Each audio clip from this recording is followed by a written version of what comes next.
Welcome to World Builders Anonymous. Kick that world building addiction and actually finish that novel with your hosts Vito and John.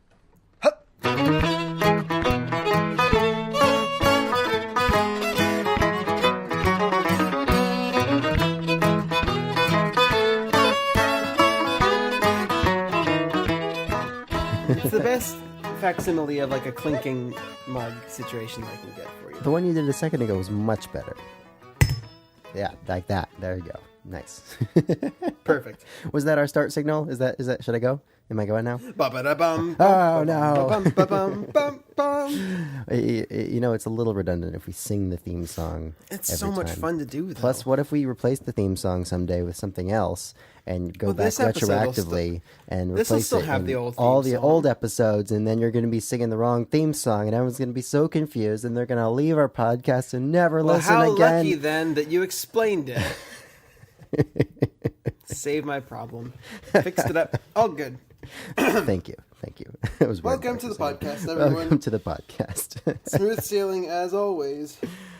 Oh boy. Anyway, yes, we've had a fun couple weeks. Taking a week off has actually been quite successful for us. Thank It's you been guys for good. all your downloads. It's been one of the most successful couple weeks we've had so far. Maybe we should restrict our output even more. Maybe we should give you less. Yeah, give you less. Apparently, you like it better. No, let us know if you like every week, actually, or every other week. You can email us at our email address, wbapodcast@gmail.com. Is that right, John? You really should remember this at some point. Did I get It's it right, correct. though? It's Okay, correct. cool. But confidence, Vito. Confidence. Okay, fair enough. But yeah, let us know what you prefer. We're going to try to get back to once a week here. It's just been an eventful couple of months for us here, but I was also sick and pretty out of action last week. yeah, that was the main thing last week. So But we are back at it. We've had a good week so far of writing. We'll do a quick update on the progress we've made, as always, when we're starting our podcasts. Let us know also if you're liking the format we're doing of like updating on our progress with our books and then kind of talking about a separate topic. That format's been pretty comfortable for us. Yes. But anyway, I have been doing pretty well this week. I'm finding the biggest thing I've kind of run into is I'm finding that the order of events in the beginning of my story is really throwing me off. I've got Sure. This happens a lot with me, and I'm sure a lot of people. I've got so many ideas, and I've been, kind of ruminating on the same story for a while, and a lot of the alternate ideas seem to conflict, and I can't choose which one I want to go with Yeah. right now. And of course, I should be, just going with one and writing it, and then going back later if I feel like it's not working. But it's really hard for me to do that, and I've been struggling with that this week. It's been really tough, but I've made some progress. I've done some writing, and I've really enjoyed kind of going back after not writing as much for the past month while I was in the whole moving thing, and Yeah. rediscovering things again a little bit, even after just a couple weeks away from it.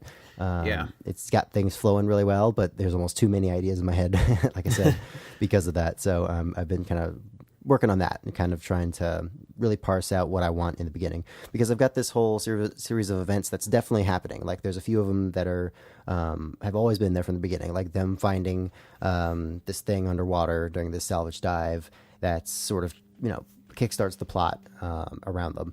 And there's also like this character in their town who had something to do with a family member's death in the past that they have conflict with, who kind of, because of what they find, antagonizes them, all that kind of stuff. And then there's a character who returns home in the beginning from somewhere for some reason, but those reasons are kind of changing and fluctuating. So there's those set events, but then like the reasons for them and the implications of them and kind of what comes next and the in-between bits are all kind of in flux right now. And I'm trying really hard to just nail them down. Yeah. And I'm trying not to spend too much time on that. So I'm hoping this week I'm going to try to focus on just picking one and going with it no matter what. Yeah, and it seems like it's one of those things where you feel a lot of pressure to get it right because it has a lot of lasting impact on later events. Yeah, it does, and I have a rough idea of those later events, but yeah, because we're discovery writing more than plotting this time around, it is going to have some wider implications, especially because I don't have, well, maybe not especially because, but it feels like especially because I have this rough idea, but no specific ideas yet of exactly how things are going to go going forward. And so I want to set myself up perfectly before I get Right. there, with exactly what I want. Because then, Totally. yeah. But in reality, I can always go back and change it, always. So Sure. I shouldn't worry too much. Yeah, and ultimately, like, eventually you just have to get something going and work with it and run with it. And you know what? I think a lot of it is kind of this laziness or fear of the work of going back and changing things, because it is a lot of work. Oh, yeah. To go back combing through things and, you know, rewriting, and you're always scared that what you wrote before is going to be better than what you rewrite, and so you want to save it somewhere, and you have to, you know, organize that and try to weave these different bits together that you haven't paid attention to in a while, and, you know, kind of get in that zone again. It's a pain in the butt for sure. But And we have an attachment to what we've done. Like, yeah, we do. You have the tendency to, like, think what you've done is the perfect, like, pure form of your work. I experienced this. I showed one of a new chapter that I wrote to Tessa, and she had some feedback on it that was completely right. Basically, Soul, my torturer character, wasn't evil enough. Like, you never felt like he was actually a bad person. You just had felt sorry for him the whole time because he has a pretty rough situation. You never actually experienced him being anything other than a sympathetic character, and that undermined what he was meant to be. And at her knowing what I wanted for the character, she knew enough to say, hey, I don't feel what you were intending me to feel here because I haven't seen this yet. And even though I, like, you know, she's right, I'm like, but I wrote it, and but I put all that work into what I did, and I felt it. Like, it's maybe perfect. you just didn't read it right. You should read it again. After I tell you how to read it. No, you're supposed to see it this way. Exactly. Yeah. No. You were supposed to take this from it. Like, just do it again. And she's totally right. And I went back and I wrote a whole interlude to work that in, and I made a lot of changes to his previous chapters, and it's a lot better now. Like, it's a huge improvement. But even in that simple situation, you just feel like, but I made it, and I want it to be like that because I wanted it that way, and I like it, and it's perfect. And it is hard to get out of that kind of groove you've carved for yourself in your creative mind, I guess. Yeah, for sure. Yeah. But I think for the most part with things like this, at least for you know, I guess I'll say the analogy first, but I think the customer is almost always right when it comes to writing. Sure. Not that every reader is going to be right about the way they interpret something, or that they're not necessarily going to be the person you're in big targeting. picture things, though. But yeah, especially if it's somebody that you trust in terms of their taste, or it's somebody who you know has similar taste to yours and will get what you're trying to put across, or, you know, or at least that you think they might, like your spouse or somebody like that, who's, you know, also read Harry Potter, for example, or something like that, and you both love it, and you're going for something like that. They're going to have a better, I guess, idea of whether something's working sometimes than you will, because they're not the one that wrote it. They don't have all this other information in their head. They're approaching it somewhat fresh. And I think it's important to trust that. If you trust the person and their opinion, more than your own kind of like, but I want this to work, because you have that bias already, Exactly. you know? Yeah, for sure. Anyway, anything else to cover in your writing? No, we're going to talk a little bit about something later that was somewhat applicable, but nothing else specific this week. Yeah, well, how about you? Cool. I've actually had a pretty productive few weeks of writing. Not in the last couple weeks, hasn't been in terms of progress made moving forward. It's been more in a couple of revisions to the stuff I mentioned before. Previous to that, though, I did write 2 new chapters, chapter 7 and 8, and it's been interesting. So I had written like 5 or 6 chapters of just Darren, the main protagonist of the series, or the book rather. And then I went and I wrote Soul, this torturer character, who's the second perspective character. And I wrote 2 chapters straight of him, and then went back to writing Darren, and it feels totally different to write those 2 different storylines, which I was very happy about. I don't want it to. I asked Tessa and other people who've read it if it feels the same, if it feels right, if it feels like they're in the same world and functioning in the same sort of thing, and they said it does, which is good. But I want it to feel different because they're different characters and they're different mindsets, and they see the world differently. And I was gratified that it did. It feels easier to write Darren. I think he's the closer facsimile of me, which kind of makes it easier for me to see through his eyes. But like I said, I did that. And then this last couple of weeks, I've been tweaking Soul's storyline a little bit, just so I'm set up moving forward. It's the kind of thing where I don't want to spend too much time changing anything, because the whole idea of this is to be additive, and I'm being additive throughout the process. But I need to know for myself where he's coming from, and I need to iron out the details of his character and his motivations and his situation to better write things moving forward for him. So I've been happy with what I've done in that regard as well. I have a little bit more of that to do. Basically, I'm like I said, I'm making him less relatable right away, and making him a little more unique as well. Nice, yeah. And so I'm set up well to launch forward. Yeah, I think especially once you've reached the point you have where you've got a couple of different characters, you've written several chapters on, you're up to 8 chapters total. I think there's room for a little bit of kind of stepping back and reevaluating and kind of been like, okay, I've got this so far, do I like this? Then, kind of tweaking that maybe a little bit and then keeping going a little bit. So I don't have any problem with that. In fact, I'm hoping I get to that point before too long, because and it's kind of what I'm doing now, actually. I've written a bit, and now I'm kind of stepping back and almost weaving those pieces I've come up with together a little bit before I keep going. And I don't think there's anything wrong with that, as long as it's a temporary thing and then you keep going.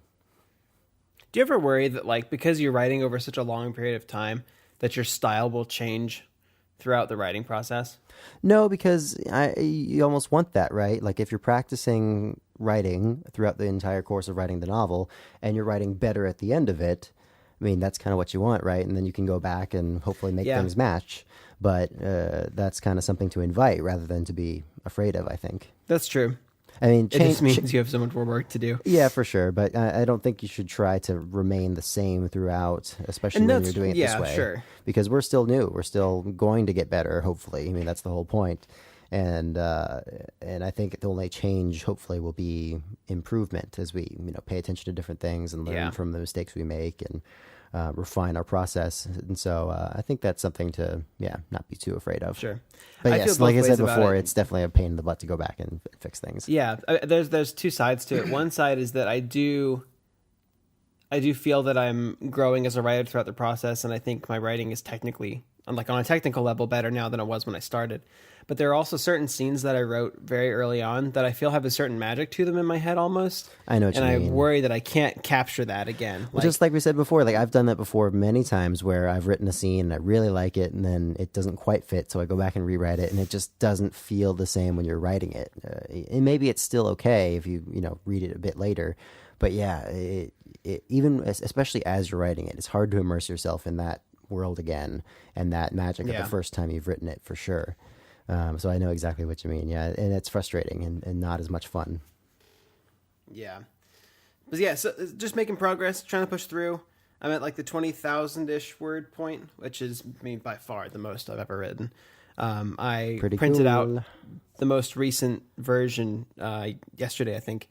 And there's some spaces between chapters. It's not like it's this much pure, but single spaced, it's 40 pages printed out. Nice. Which is nuts to me. I don't remember writing that much. So, it's a nice feeling. Yeah, that's awesome.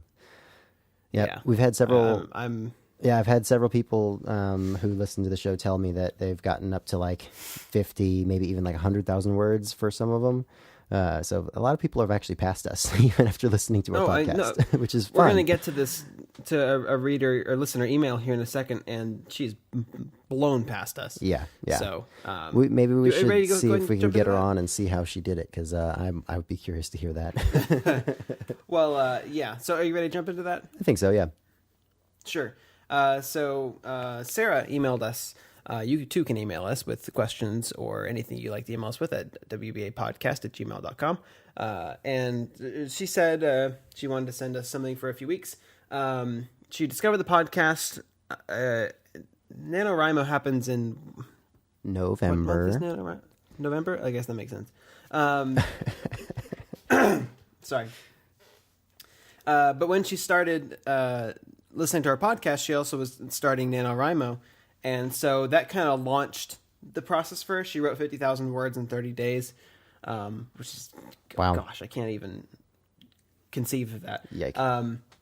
Yeah. So since then, she's wrote an additional stuff, and now she's up to the 110,000 word point since November, which is quite impressive. And she had a few different topic suggestions for the show. We'll go into one of those today. That is how to create distinguishable dialogue between different characters and for different characters. And I think the main idea of the question is, how do you keep conversations between characters and in general voices of characters, how do you keep them from becoming one generic sort of voice or tone, as opposed to several different voices, obviously, with like their own unique styles and tones. So ideally you could tell who's talking just from reading their dialogue. You wouldn't even need speech tags or anything like that. So that's the prompt. What do you got? Obviously, there's a lot of different things to talk about there. In terms of distinguishing characters from one another through their dialogue, of course, when we're writing words, there's no accents, there's no actual tonality or timbre of the voice or anything like that. It's all in the words you choose, which is really hard. Right. Yes. It's good. It can be good though to like. At least for me, I like to hear different accents sometimes when I'm writing different characters. I definitely do. Yeah, and that'll inform the word choice just because, I don't know, there's different words that someone from Ireland will use than someone from America, for example. And it doesn't have to be that, but it can be your own made up thing, or you can, if you go really deep into your world building, you can of course create your own accents and regional dialects and sort of manners of speaking depending on geography and those sorts of things. But that's pretty off in the weeds and not super necessary, I don't think. Right. At least not at first. Exactly. Yeah. So just think of like, someone who might be a little shyer or a little bit more outgoing, or, have a certain catchphrase that they use a lot because of whatever reason, it can be something very simple at first that you just kind of come up with off the top of your head and you just keep using it. And maybe that'll turn into the thing. Maybe it won't, but it's good to kind of at least give them something off the bat that you can latch onto, instead of just kind of having them all exactly speak the same way. There's also, I feel like in writing dialogue in general, everyone knows that you shouldn't be explanatory in your dialogue. Like, dialogue is not the place to give exposition. It's the place to characterize. And I think even so, I think a lot of people still end up throwing way too many words into their dialogue. Because I feel like when you have a conversation with somebody, especially someone you're not super, super intimate with, with you're talking with your wife, you're going to talk a certain way. If you're talking with, someone you've known for a year, but you don't hang out with very often, you're going to talk a certain way. And then meeting a complete stranger, you're going to talk a very different way. And all those depend on the personality of the character, of course. But I was off on a gig this weekend with some people in a band that I've played with for 2 years. And I don't hang out with them in any other way. We just play together a couple times a month usually. And so we know each other, but we don't know each other that well. And so it was really interesting. I was noticing in the conversations we were all having, especially as a group, somebody would like kind of venture a little bit of information about something, whether that's, relationship advice or whatever it is, or talking about their relationship or something like that. And they would give a little bit of information, and then if everyone kind of latches onto it and they feel a little more comfortable to venture a little bit more information and then a little bit more, and then they're way more honest as the conversation goes along, and kind of more willing to talk about the more intimate things, to put it bluntly. But whatever it is. And then in one-on-one conversations, it's kind of the same thing. I don't feel like two characters should ever just kind of be like, have a flowing conversation with one another unless they already know each other really well. Yeah. What they don't say is almost more important than what they do say a lot of times.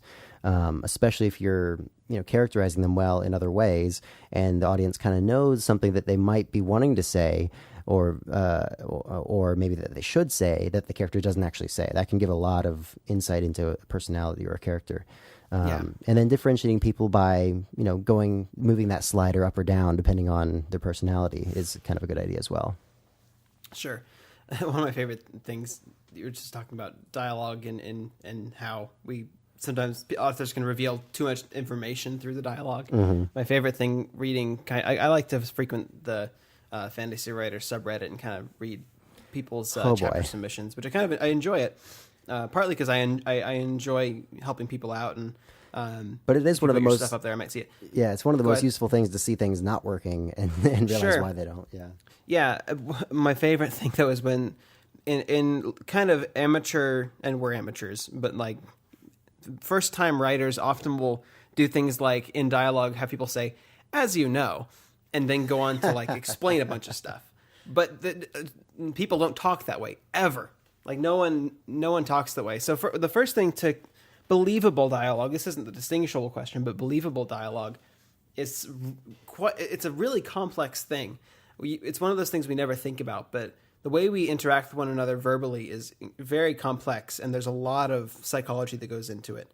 Not that we need to understand all of that in order to replicate it, but we need to, when you write words coming out of people's mouths, it's good to picture it in the real world and how that would fly. Like, would this person actually be vulnerable enough to say this kind of thing? Like, Warren is a young boy. He's a thief, very brazen, very bold. Nothing you see in him is ever what he's really feeling because he doesn't display it ever. He's had a lot of hardships in his life, grew up on the streets and everything. He doesn't show you what he's really thinking. He's very over the top, very grandiose. If you asked him, he'd say he could, kill an army of trained soldiers, and he's an 8-year-old. Like, he's like that. And so when he grows this attachment to Darren, partly because Darren doesn't know anything about the streets of the city, and he's not streetwise at all. Warren kind of feels sorry for him, and maybe he's never really experienced that like genuine kind of nature in someone before. Exactly, and he kind of there's this older brother little brother relationship forming, but Warren's not about to say that. No, he's not going to say he cares about Darren. When Darren finds himself, crashing in the little community that Warren lives in, and Warren cares enough about Darren to clear out a little space near where Warren sleeps, like where next to his little bedroll. He doesn't say like, "Hey, I really have grown fond of you the last little bit. I kind of see you as an older brother here as a token of my goodwill and your growing affection for one another. I have offered you a place near my bedroll." Like, he doesn't. There's no reason all he does is say, "Hey, I cleared out a space over here." Yeah, because he doesn't even understand that yet for himself, right? Exactly. Yeah. And that's another important part of it. Yeah, and I think there's always like an objective in dialogue. Whenever two people are talking to each other, unless you're very close friends or family members or something like that, and even then, oftentimes this is the case. I feel like there's an objective that you're trying to accomplish through what you're saying. Whether you're asking for directions, whether you're having a casual conversation with somebody in an elevator, if you're trying to get information about something, all those sorts of things. Even if your objective is to just get away from the person talking to you and like, I don't really want to have a conversation right now, the words you use are going to be dependent on the objective you're trying to accomplish. You're not just going to be exactly. Talking about something that the plot is relevant to because that needs to come up here in a second and I don't know how to transition into it. Here we go, sort of thing. Yeah, right. So I think objective-based dialogue is important, and differentiation through word choice, personality, all those sorts of things. Yeah. Yeah. Getting back to the idea of distinguishable dialogue, the idea that comes to mind a little bit to me is I did a little bit of musical theater in high school, and even the guys, everyone on stage has makeup on. A guy playing a regular character on stage will have eyeliner on, for example, because you can't distinguish their eyes an actor's eyes very well with the lights and everything when they're on the stage, or else they just look really washed out and you don't see any details of their face. So when you're on stage, you have to have accentuated features or else you can't be distinguished. The same goes a little bit to me. You can go too far with this, but the same goes a little bit to me with dialogue in novels.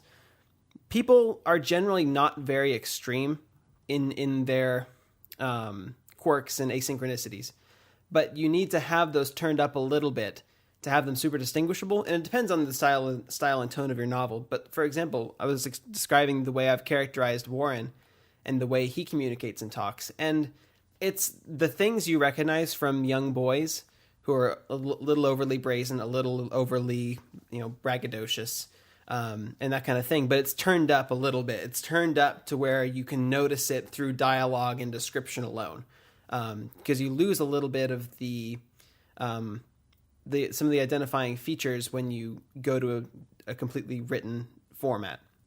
Yeah, so you have to turn those up a little bit. Yeah, totally. And in doing that, go ahead. I was gonna say, yeah, like you said, definitely important not to overdo it and be like have one character that always says "gee willikers," to start their sentences. Yeah, right. Yeah, which people do that all the time. But and the way that applies itself to dialogue is not in using the same words or phrases over and over again, but the same tone and the same identifying characteristics of speech. One thing I found is helpful as well is when we're discovery writing. Whenever I come upon a new character, I've often not even conceptualized them yet. Like what they look like, what they sound like. Yeah. I mentioned the sausage vendor character a couple of times where Darren runs into him, one of the first people he runs into in the city, and he ends up being a kind, sort of helpful figure. But he can't talk like Darren does or like Barnabas does because he's a different character with a completely different life and experiences. And he's also a street vendor. He has this big booming voice. He has this big presence. Everything he does at first is in an effort to get you to buy his stuff, right? And so you have to keep that in mind. But what I'll do when I come across a new character sometimes is assign them to someone I've seen or a character in a movie. The sausage vendor is Brian Jakes, the author. I don't know if have you seen him speak before? Yeah, he's got this awesome, like deep Scottish accent. He's got an awesome voice and this. He's a huge presence. He's completely engaging, and that's who I wanted the sausage vendor to be, basically. Barnabas is a character who we just met in the last chapter I wrote. He is Jeremy Irons, basically for me. He's this kind of quiet, calm, but very commanding sort of presence. Warren is like Gavroche from Les Mis, just everything all at once. That kind of thing. You give them these kind of base characteristics and you can conceptualize them in the form of a person you recognize. And then the kind of test then is if you can see that character or that person behaving the way you're having them behave, it's in character. And if you do it right, you'll end up with distinguishable characters with distinguishable voices and dialogue. Yeah, I think I've talked before about casting your book a little bit. I think Shia LaBeouf was originally my casting for the younger brother, and I think what's his face? He played Bane in Batman. Never mind. Well, that guy, he was the older brother, and Liam Neeson was the dad. I've kind of changed things since then, and I need to kind of recast a little bit. Hardy. I think Tom Hardy. Yes, there you go. But I think that's super useful as well, both in dialogue, but also just for the way people act, the personalities they have, casting them as a character from something. And because you're filtering it through your own voice as a writer, I think it's going to be different enough to where it's not going to be, don't pick Jack Sparrow and just make him talk like Jack Sparrow, of course. Yeah. But no, yeah, for sure. Yeah, but you know what I mean. There's a sense in which I think that it definitely gives you a better, I guess, visualization of the character. And I think the better you can visualize and hear the voice and all that kind of stuff, the more you're going to convey that to the reader. Yeah, I would argue that Jack Sparrow is one of those examples of the personality quirks being turned up too high eventually. I think the first movie was right on point. He was unique and quirky, but not insane. And in the later movies, it just didn't even make sense anymore. Yeah, they turned it up to 11 and then 12 and then 13 and then 14. I think they mistook what made the first movie good, and they thought it was, people love Jack Sparrow and him being silly. Let's make all the movies that. Yeah, pretty much. Yeah, that is a good example, actually. Toss all our money down the drain. Yeah, so a quirkiness can be fun, but that's not what keeps people around, for sure. No, you have to... quirky characters are, if they're well done, at best, they're icing. They're never what people stick around for. Depending on the genre. Like, if it's just a comedy genre. Sure. But even then, there's movies like Zoolander that's really awesome, the first one. Then the second one comes around, and I've not seen it, but this is what I've heard, is that the same kind of thing happened. Like they took the heart out of it and kind of replaced it with more dumb jokes, you know? It happens every time. Yeah, it seems like it. So that's something definitely good to keep in mind. But as far as dialogue specifically goes, I think that's a pretty good overview of my thoughts on it. Yeah. Ultimately, it comes down to when you have to, and there's a balance here, right? Because I was going to say you have to have an understanding of your characters. There's a balance because, like I said, with us discovery writing, there's a certain limitation to how familiar I am with my characters as I go. But that's only true necessarily for new characters that haven't been in my brain. Like the sausage vendor was one. When you come across him, and that's why it's helpful to assign an actor or a character to them. Yeah, definitely. Especially because like it's you said, a lot for of new characters. context for you. Yeah. And like Yeah. I said, I've kind of lost that casting for my main characters because they've kind of taken on a life of their own because I've been with them Sure. for so long. But yes, I definitely still want to do that for the new characters that kind of pop Yeah. in because you need a pretty wide cast of characters to make a story like this work in the setting we've picked and the Yeah. genre we've picked. And Well- if you're not, having those guys in your head or those gals in your head the whole time, yeah, it's nice to just have a default to just throw in there so that you can start making decisions. Sure. And you would hope that your main characters take on, a life of their own, and they're no longer based on someone else, but they're based on themselves. They are an actualized character that's unique in their own way. Exactly. That's why I mentioned like I've been with these characters for a long time, and they've lost that original sort of casting, quote unquote, that I gave them because they started acting differently in my head. They've outgrown I've visualized them a lot better now. In their own right, and yeah, they've kind of outgrown those. But they were like the seeds that I planted that grew into these characters, which is not exactly true either because I based the casting on who I wanted them to be, and those were always rough facsimiles. Sure.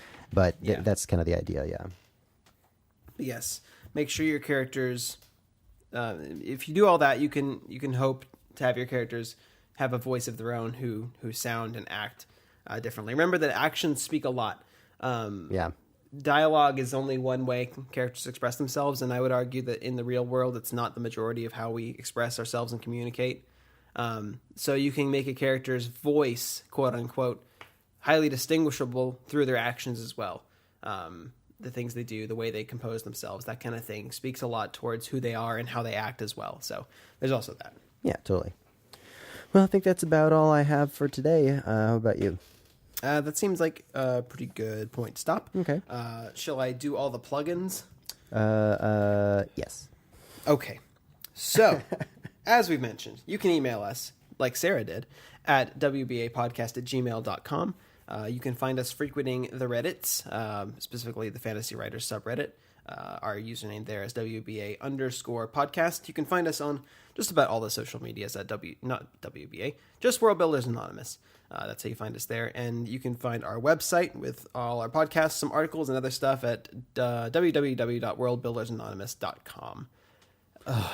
Phew. Are you out of breath? iTunes. Do iTunes. I can't do it. She's out of it. Okay, cool. You can leave us an iTunes review to help us out a lot.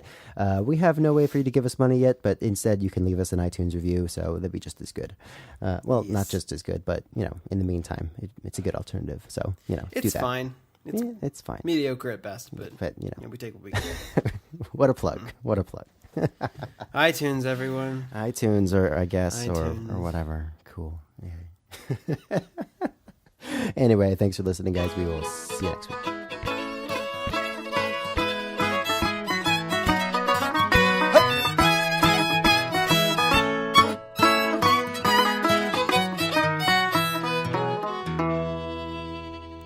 This show is sponsored in part by Audible.